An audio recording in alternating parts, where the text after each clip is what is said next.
Good afternoon, everybody. Thank you so much for taking your lunch hour to join with me to review the latest information regarding quality gap closure and risk coding when it comes to your interactions with patients in commercial and in Medicaid programs.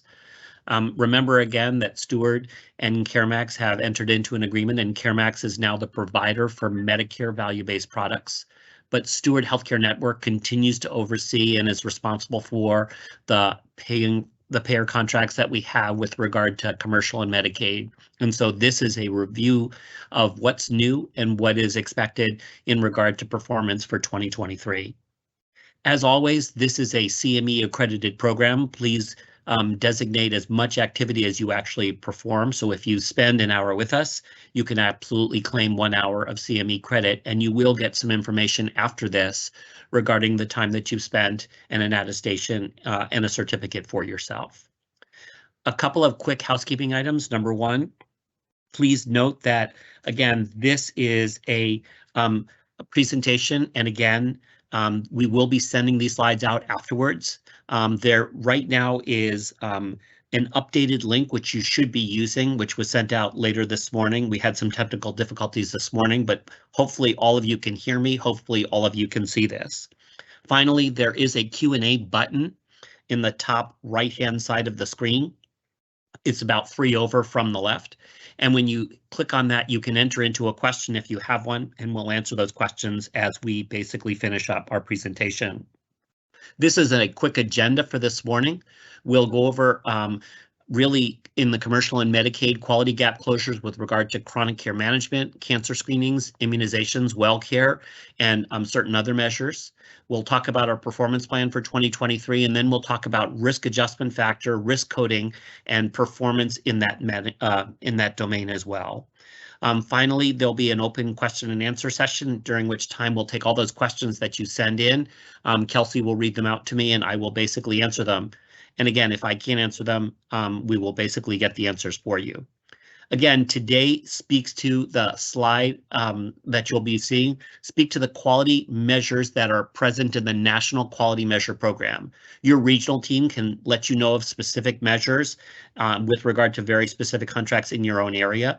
But if you see a quality measure here, it is actively part of the representation of what we're trying to accomplish for the year.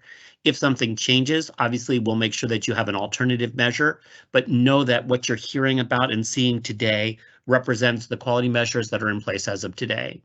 And then the second half, when we talk about risk coding, really we'll be talking about how commercial contracts and Medicaid contracts speak to risk coding and how that basically represents the dollars that are coming towards the organization that are part of the distribution methodology.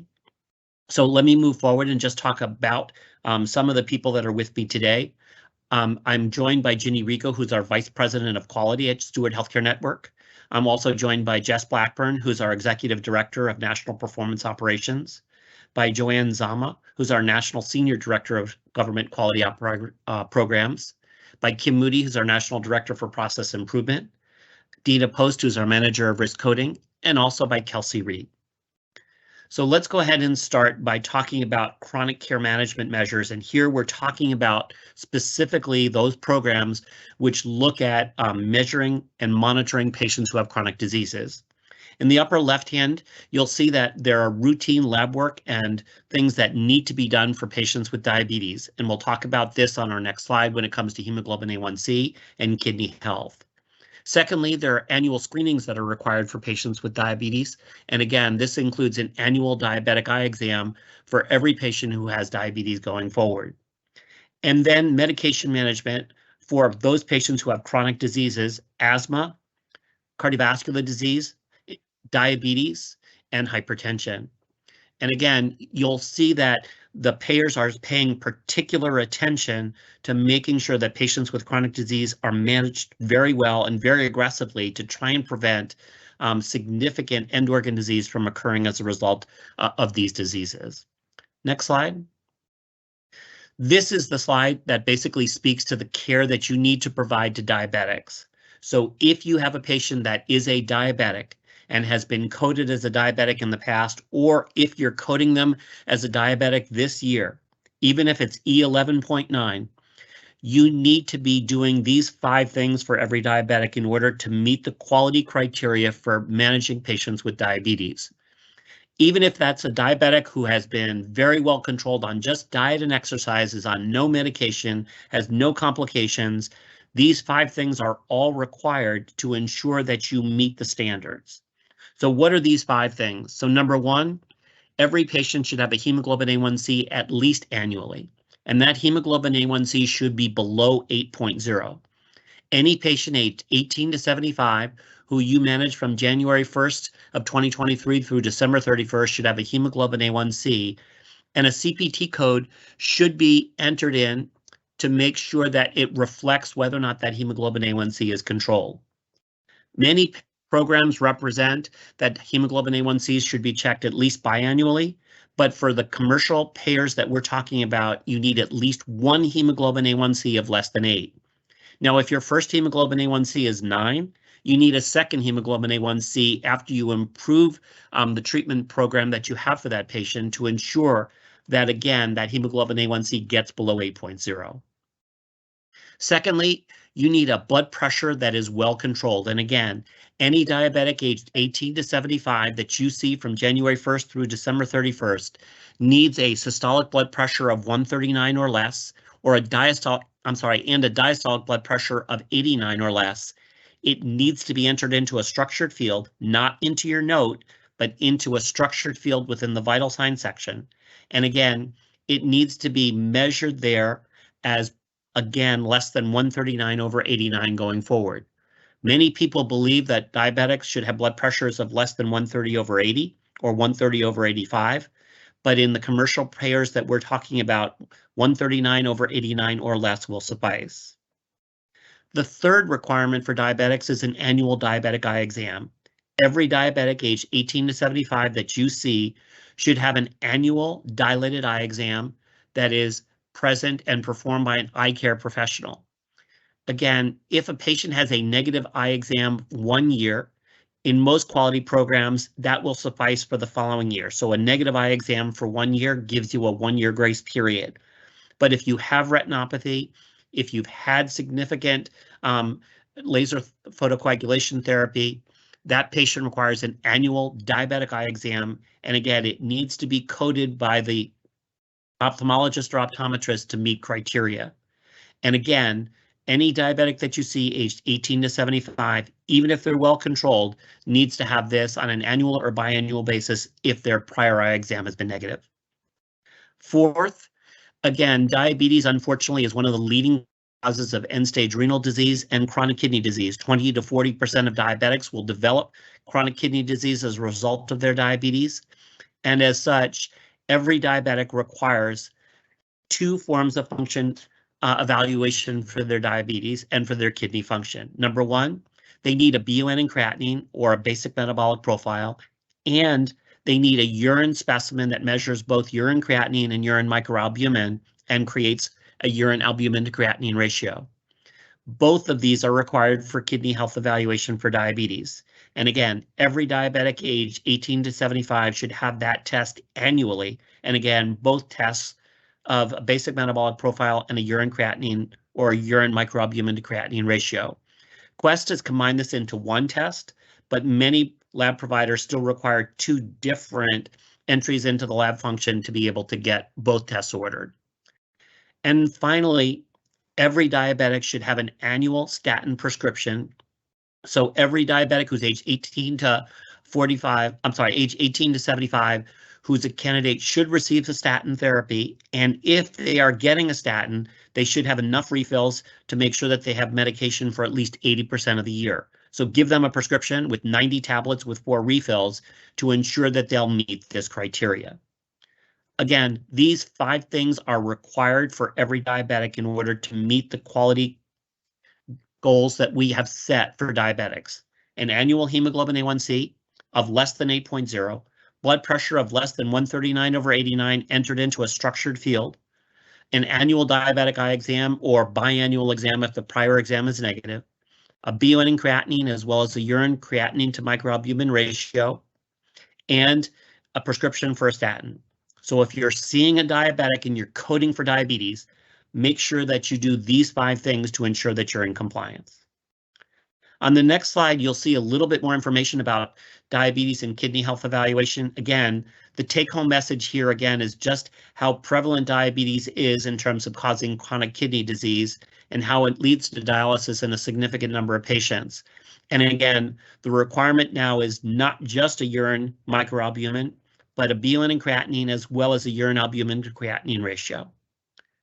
On the next slide, you'll see what we are now required to do for treatment of hypertension.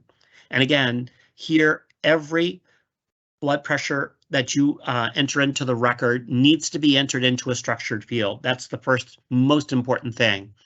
Secondly, for patients with hypertension that you've coded as having a diagnosis of hypertension from January 1, 2022, so a year ago, through June 30th of 2023, those patients need to have a blood pressure of less than 140/90. That means 139/89, again, entered into a structured field, and it needs to be the last blood pressure in the calendar year.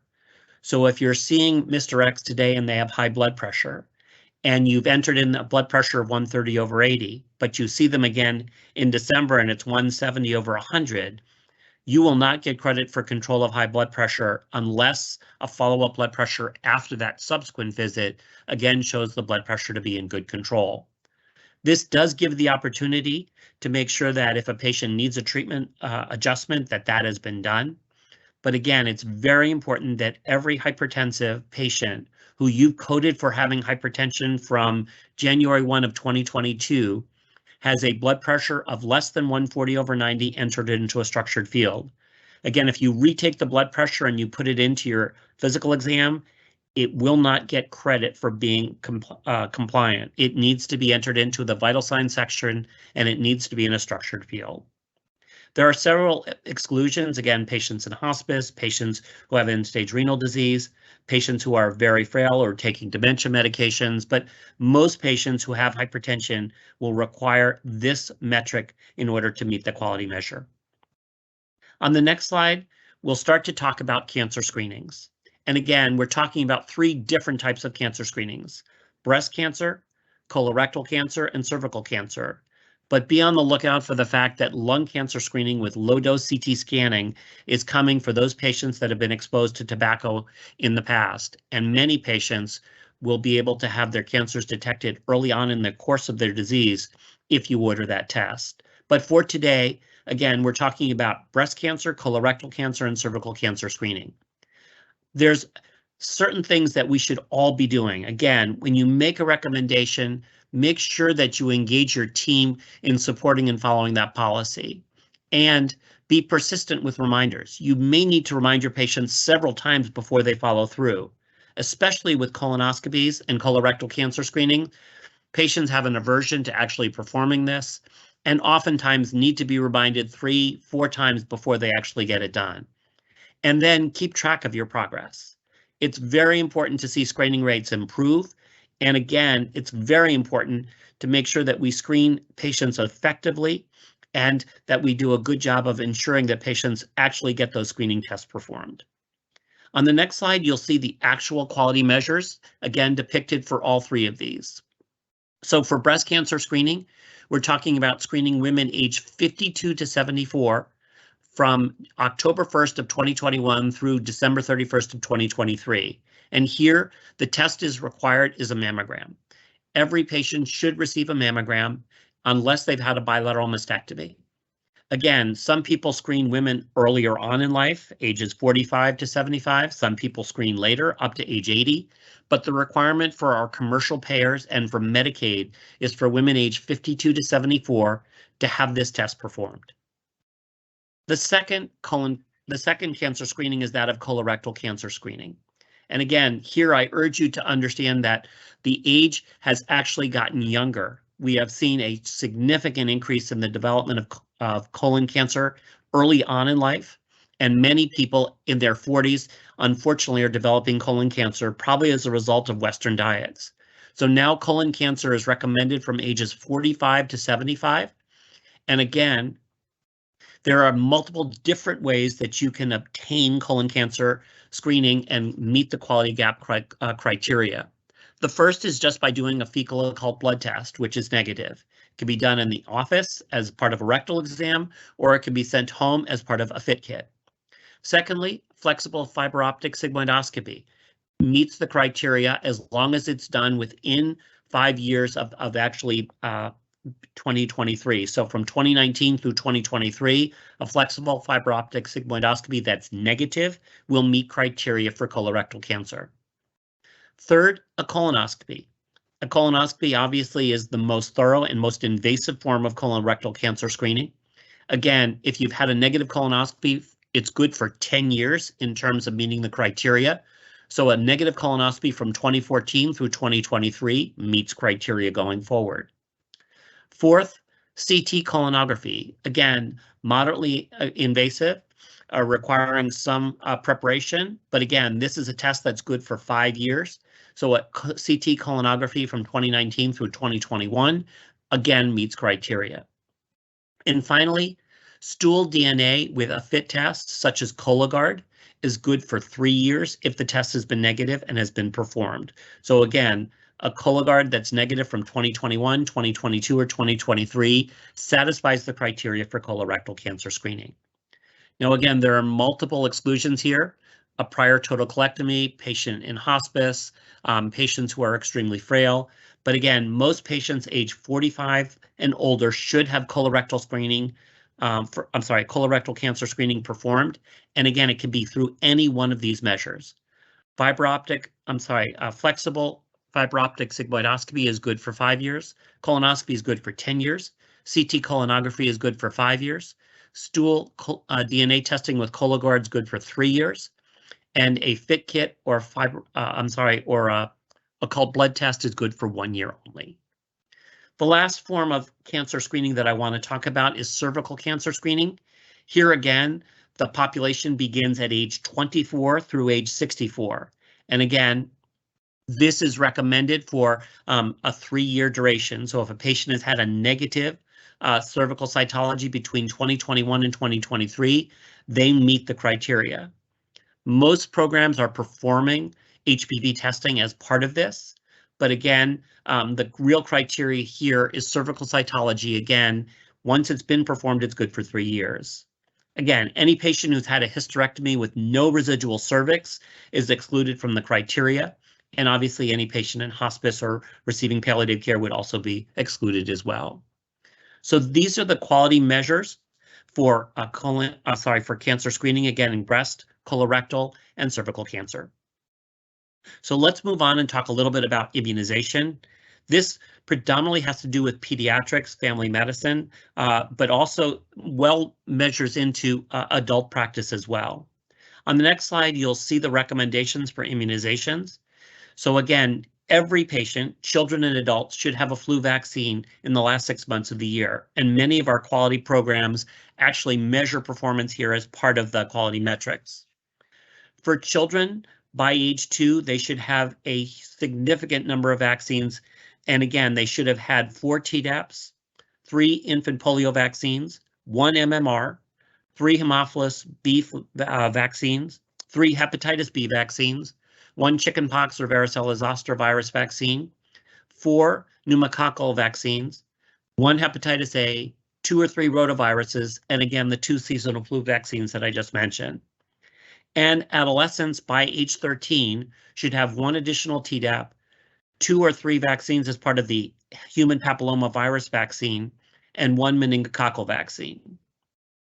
So again, a lot of vaccines, again, beginning obviously in childhood, extending into adolescence, and again, ending up with flu vaccines for every patient irrespective of their age.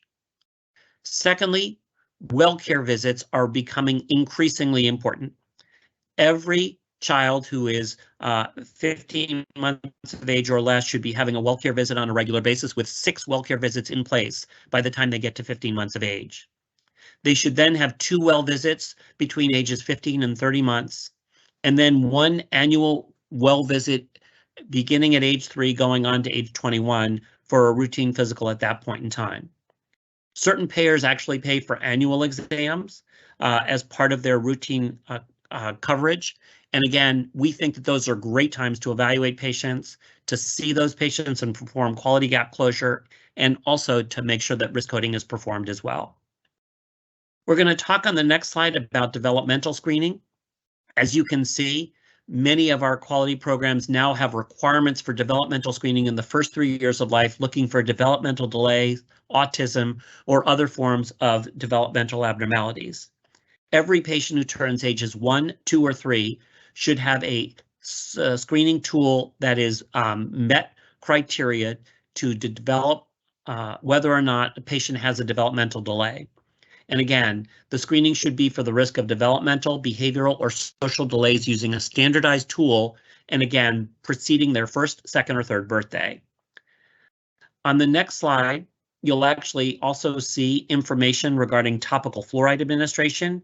Again, this is done by many dentists, but it's also done by many pediatricians, and every patient between ages 1 and 20 on their annual birthday should be getting at least 2 or more fluoride varnish applications to make sure that they decrease the likelihood of dental decay and cavities later on in life. And again, there's 2 CPT codes there that you can see, 99188 or D1206. There are some other measures that I want to talk about. And again, these are specifically part of the commercial and Medicaid programs. And again, very different than what we see in Medicare. We've seen a tremendous explosion of antibiotic resistance, as I'm sure you're all well aware. And as a result, many of the different quality payers have adopted recommendations to decrease the use of antibiotics unless they're absolutely needed.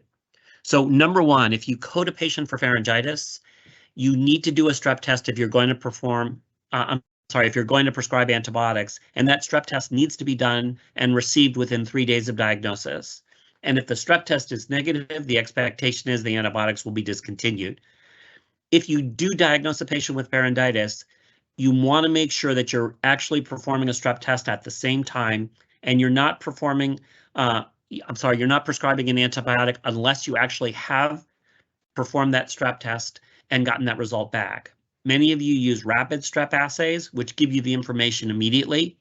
And again, if the strep assay is negative, there's really no indication for prescription of antibiotics, as viral etiologies are the most common reason for pharyngitis in many adults.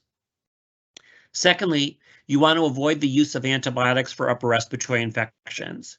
If you're coding J00, J06, or J06.9, you are coding for a viral upper respiratory infection. And again, there's really no indication for antibiotics in these settings, as patients are really not going to get better because the virus is resistant to the antibiotic.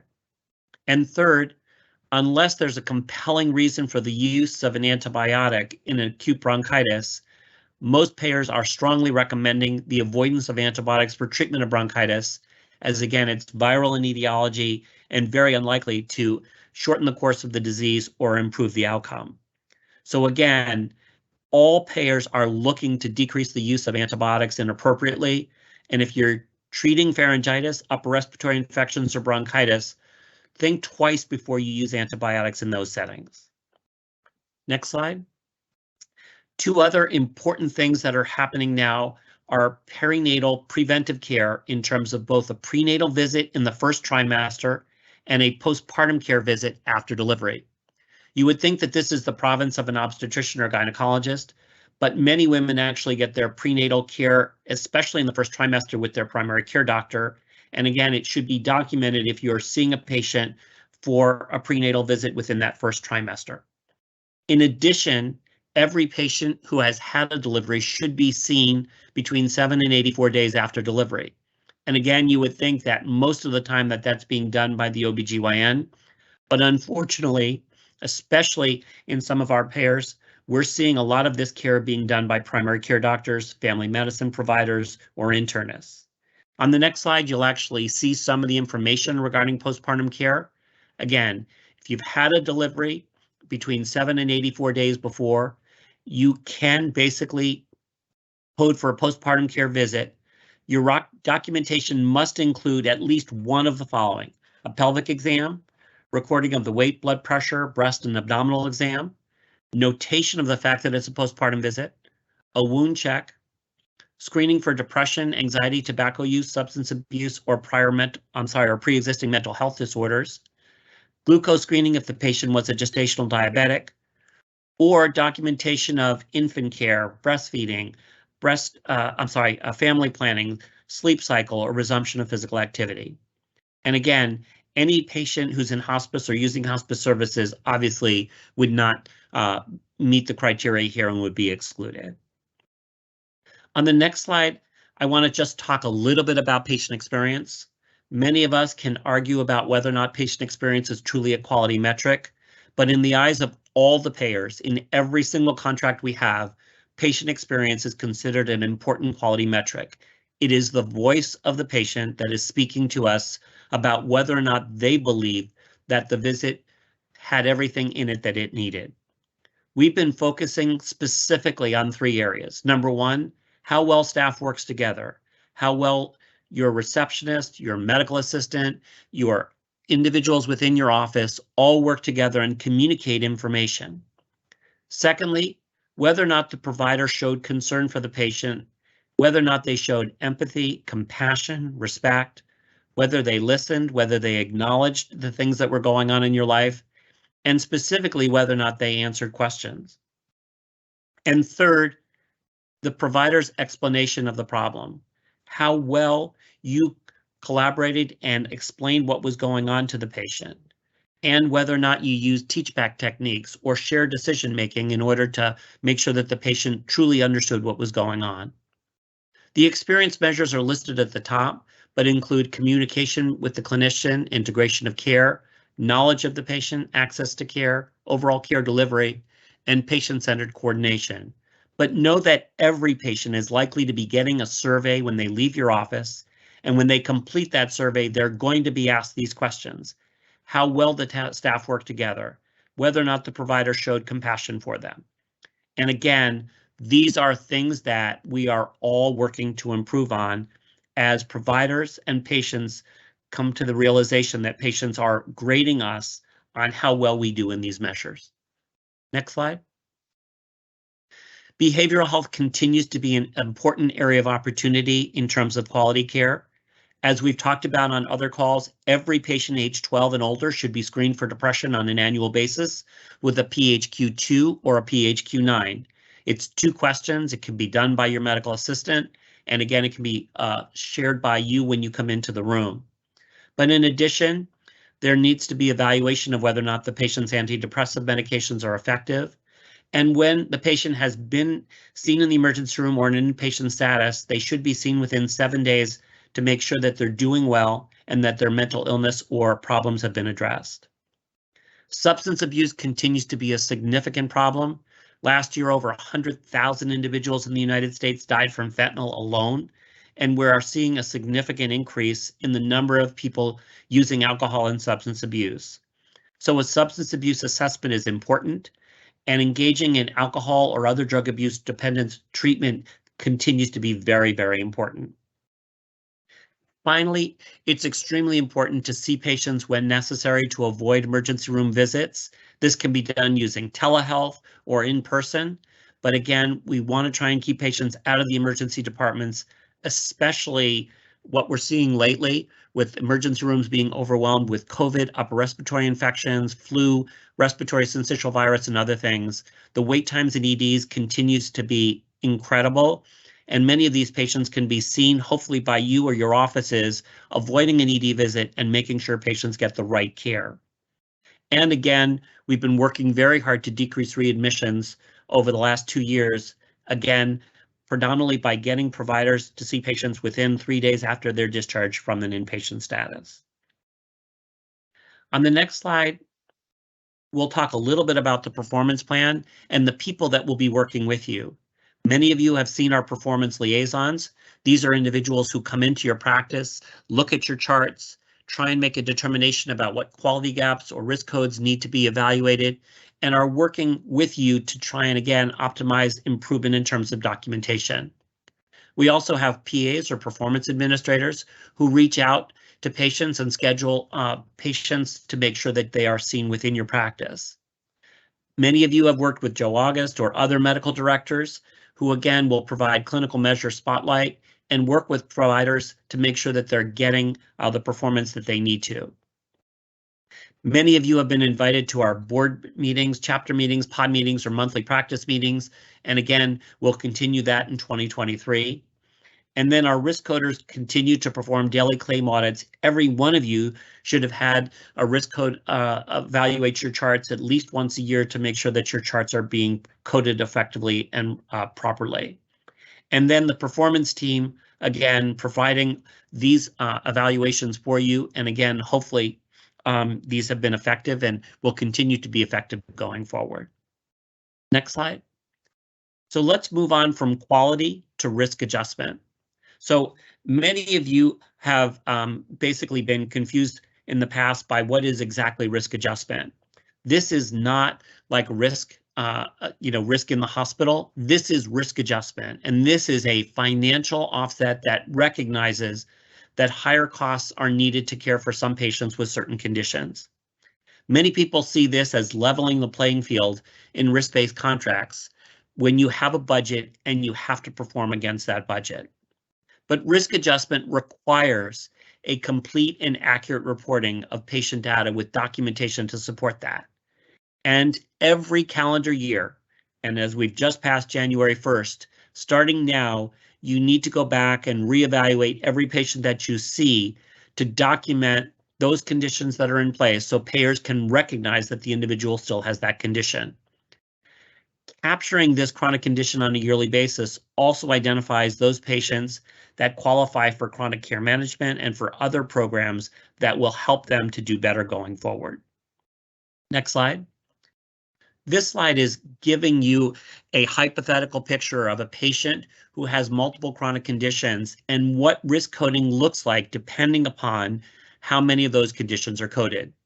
So this is a 35-year-old female who has asthma, diabetes, chronic kidney disease, psoriatic arthritis, and autism. All the way over on the left, you'll see that we do not code anything. We just have a 35-year-old female. Their risk adjustment score is 0.7. Now note that a risk score normally should be about 1.0. A score of 1.0 indicates someone who is expected to be using the average amount of resources. A risk score of greater than 1 depicts a patient who's expected to use more than those average amount of resources, and a patient who has a risk score of below 1 would be low, indicating low risk and using less resources than one would expect. Here, the risk score is 0.7, and again, that indicates a low risk and low likelihood of a patient having significant complications. But this patient has diabetes, stage 4 chronic disease, chronic kidney disease, psoriatic arthritis, and asthma. And in reality, this patient has significant risk of requiring hospitalization or lots of chronic care. At a risk score of 0.7, the payment to the network is $6,000. And those are the dollars that go into the distribution pool for you. In the middle, we've taken this same 35-year-old female, we've coded with a risk adjustment factor her asthma with J45.9, and we've coded type 2 diabetes without complications, E11.9, even though that's not a very specific form of coding for either asthma or for diabetes. That, however, increases this patient's risk score from 0.7 to 1.2. Here we're greater than 1, indicating a patient at higher risk of using healthcare resources and someone who would be sicker than average. Here, the total payment to the network, depicting those distribution dollars, has essentially doubled from $6,000 now to $12,000 in total payments. All the way over to the right, we now have taken all the conditions and precisely documented them. Again, the same 35-year-old female with asthma, instead of documenting type 2 diabetes without complications, or E11.9, we've documented type 2 diabetes with chronic kidney disease, E11.22. And notice the tremendous increase in the risk adjustment factor code going up from 0.09 to 0.34. We've also coded her chronic kidney disease, her psoriatic arthritis, and her autism, giving a total risk score now of 2. Again, much higher than average depending on how you basically would code this. Again, this patient is much more likely than average to use additional healthcare resources over the course of the year. And the total payment to the network, again, has dramatically increased from $6,000 on the left, $12,000 on the middle, and now $24,000 being paid to the network in a per member per month payment. So this gives you an idea of optimal risk coding. Next slide. So again, in commercial risk adjustment, we use a concurrent payment model that is very different than in Medicare. Here we use a model that is basically where diagnoses are depicted to predict current year healthcare costs. And so if you see a patient in January, their risk adjustment will be adjusted for February and will basically go on for the remainder of the year. So information for risk adjustment relies on that medical record, and it relies on it being depicted on a regular basis. The Medicaid model is similar to the HCC or hierarchical condition coding model used for Medicare, but places a much greater emphasis on less common and costly chronic conditions that are more prevalent among Medicaid beneficiaries. We also at Steward Healthcare Network use the HHS-HCC model as a guide for what does or doesn't risk adjust in commercial and Medicaid populations. And it's designed to offer incentives to cover those sicker patients as well as healthy ones in a budget neutral manner. So again, one of the things that's different here is that in the HHS-HCC model for commercial and Medicaid, we have many more diagnoses that we can use compared to the Medicare model, which has only about 9,000 risk diagnoses included in that model going forward. On the next slide, we'll start to talk about the core principles. So when it comes to risk coding, there are 3 core principles I want you to remember. Number 1, report all serious acute and chronic conditions. If it's something you're talking about with the patient, make sure you code for it. If the patient's got diabetes or hypertension or chronic kidney disease or coronary artery disease or heart failure or COPD, those are all serious things that you should be coding in terms of your assessment when you see a patient. Secondly, be specific when you report conditions when there's a manifestation or complication. So if you're seeing someone with diabetes and they got chronic kidney disease, identify that that diabetes has caused that chronic kidney disease. Don't use a code that has a 0.9 at the end of it, as again, that's a non-specific code. We want you to be using very specific codes, and we want you to be able to identify conditions when there's something that is a manifestation or complication. And third, code all documented conditions which coexist at the time of the visit or affect the patient care. Do not code a condition which no longer exists. So what do I mean by that? If your patient had gallstones with a cholecystectomy 5 years ago and does not have any problems as a result of that surgery, don't code gallstones going forward. Only code things that are active at the time that you're seeing the patient. Again, on the bottom part of the slide, how does the commercial and Medicaid risk model differ from Medicare in Medicare Shared Savings Program and Medicare Advantage? Again, this model has been developed for patients of all age, including pediatrics. It includes drug costs. It's used by CMS to pay insurers in the Affordable Care Marketplace. And it allows payment to health insurers for caring for sicker patients within the ACA model. In the next slide, we'll start to talk about what are the great opportunities to do this work. So if you're seeing a patient for an annual physical exam, we think that this is a great opportunity not only to do the quality gap closure that we talked about in the first half of the meeting, but also to reevaluate the patient and to determine whether or not there are significant chronic conditions that should be coded and documented as far as chronic conditions. So patients who you are seeing really have a great opportunity when you're seeing them for their annual physical exam to take a look at all those active conditions in the problem list. Is it still active? Is it still going on? Is it still affecting their management and treatment? If the answer to those are yes, you want to be documenting and coding for those conditions during that visit. And again, preventive medicine visits like codes 99381 or through 387 for new patients or 99391 to 99397 for established patients are great opportunities to close quality gaps, and to do risk coding. If you are seeing a patient as a sick visit, there's still a great opportunity to be able to code for chronic conditions, but it requires you to see that patient, get that sick visit established, and then accurately code for any chronic conditions that are going on. But if you can't schedule a preventive care visit or an annual physical exam, a sick visit's still a great time to be able to code for the chronic conditions that are still in place.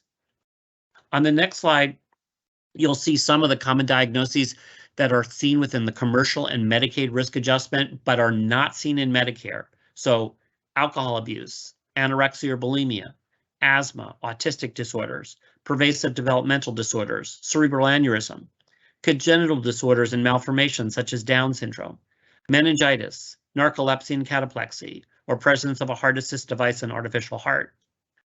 These are exclusive to the HHS-HCC model.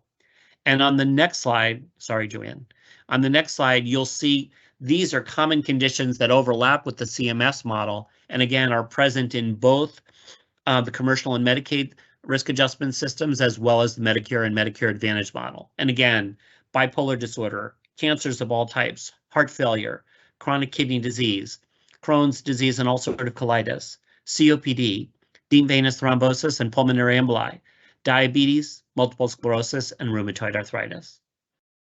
Now, on the next slide, we're going to talk about best documentation practices. So here, let's start to go through these. Number one, medical record documentation requires diagnoses that are clear and concise. And again, accurate diagnosis assignment becomes really, really important. So the best practice is to have complete documentation that outlines the status and plan of care for every condition at least once a year. Again, the physical visit's an ideal time to do this, but if you can't get your patient in for a physical, you can certainly do this during a sick visit and assess these conditions at other times. Next slide. It's important that you do the following. Number one, document cause and effect. If a patient has chronic kidney disease from diabetes, document that chronic kidney disease as being caused by diabetes. If they have heart failure secondary to coronary artery disease, again, document that. Secondly, report the most specific diagnosis code available. And again, avoid using unspecified codes. If you see something that ends in 0.9 or 0.09 or 0.009, try and avoid using that code because it's an unspecified code. Try and be as specific as you possibly can whenever it's supported by the medical record. Number three, include all the diagnoses evaluated during that visit. So if you see a patient and you're talking about their asthma and their inhalers, their diabetes, and their hypertension, include all three of those documentation in terms of affecting your medical decision-making. Fourth, include diagnoses that are current and chronic rather than a past medical history. Again, avoid the use of gallstones if the patient's already had their cholecystectomy. Avoid the use of a problem that's already come and gone and is no longer in place.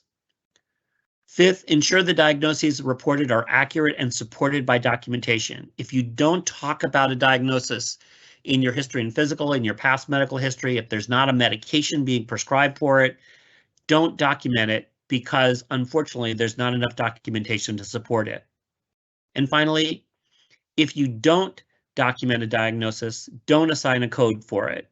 Unfortunately, the requirements at this point in time are that there has to be supporting documentation within the note to support the assignment of a code in terms of a risk assessment factor. Next slide. So key points. Number one, limit the use of abbreviations and acronyms, but if you do use them, use only industry standard abbreviations and acronyms. So DM, diabetes mellitus, that's certainly appropriate, but don't use your own abbreviations if they're not standard. Secondly, again, as we've talked about, don't use status post or history of. Again, if the patient's had a cholecystectomy, coding status post cholecystectomy is not appropriate. If a patient has had a medical problem in the past but it's now in remission, again, don't code for it. If they've had alcohol dependence but they're no longer drinking, don't code for that going forward. And don't document a condition as current if it's only historical. So if the patient's had a melanoma 25 years ago, don't code for melanoma during that visit. Third, if you're not sure what's going on, and you're doing a test to try and determine whether or not a condition is present, don't code for that diagnosis until the testing has confirmed it for sure. So if a patient has pleuritic chest pain and shortness of breath, and you think they've got a pulmonary embolism, don't code for pulmonary embolism, code for shortness of breath and for pleuritic chest pain as the signs and symptoms, but don't code for a diagnosis if there's any uncertainty to it. Next slide, please. If the patient has certain medical conditions, such as the ones listed here, it is important to document these every year. If they have a colostomy, if they are on dialysis, either hemodialysis or peritoneal dialysis, if they've had a prior amputation, if they've had a prior transplant, all of these are very appropriate to document and should be documented on an annual basis. Next, there should be one final, no, I'm sorry, can you go back? There should be one final assessment for the patient going forward, and it should have every condition or diagnosis that has impacted the patient's care on that date, every condition or diagnosis evaluated and managed on that date, every coexisting condition that impacted their care, and the status of every condition that currently exists as improved, stable, or worsening.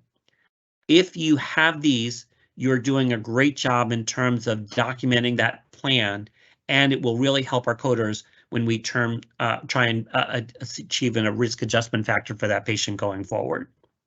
Next slide. A couple of other key points. Again, your record should have supporting documentation for each condition. Again, related signs and symptoms and physical exam findings. So if you're coding for hypertension, again, either they should have a prior history of hypertension or they should have an elevated blood pressure in the physical exam vital signs section. Medication list should document the drug name and dosage and condition. And diagnostic testing should be documented with the interpretation and clinical significance. It is appropriate if a medical condition is being managed by someone else to note that. So if the patient's heart failure is being managed by a cardiologist, or diabetes being managed by an endocrinologist, or COPD by a pulmonologist, that documentation is enough to support entering that code as part of their diagnostic category going forward. Next slide. Your treatment plan should be clearly documented, including diet, medication changes, testing, education, or counseling. And if a referral or consult is requested, the office note should indicate to whom or where that referral or consultation has gone for. And finally, medical coders who are going to look at your charts are required to apply strict literal interpretation to the record. They cannot connect the dots. They cannot assume to know what you're thinking or presume to know your intent. They can only interpret information within the record and see what you have entered into the record. So if you're going to basically enter a code, make sure that you have the documentation so that the coder understands how you got to the point where you've added that document or that diagnosis to the final record. Next slide. So that's pretty much my presentation for today. I wanted just to say thank you to each and every one of you for attending. Hopefully this has been helpful in terms of understanding the quality gaps that we need to basically close for the year, and also understanding how we can improve risk coding, improving documentation going forward. I'm going to stop and entertain questions. If you do have a question, again, you can click on the Q&A and enter it in, and then Kelsey will read them out to me. So Kelsey, I'm ready whenever you are.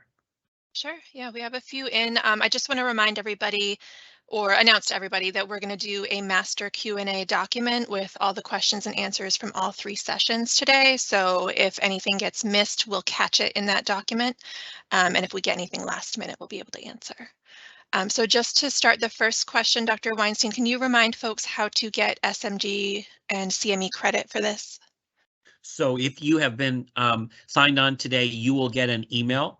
You will basically be required to attest to the fact that you attended the meeting, and you will get a certificate as a result. So if you've attended, you are going to get an email from our CME coordinator who will take care of the rest. Okay, so first question, do you as a provider have to put the CPT codes for A1C control, EGFR, etc., or would the biller/coder do it for us? Usually it's automatically entered. If you're in Athena or ECW, the CPT codes will be entered in. There are some There's some rare EMRs where you have to add it, but again, usually the coder will be adding the CPT code in if it's not automatically added in by Athena or ECW or your other electronic health record. Okay, going back to colorectal cancer screening, to confirm, is a stool card from a rectal exam sufficient?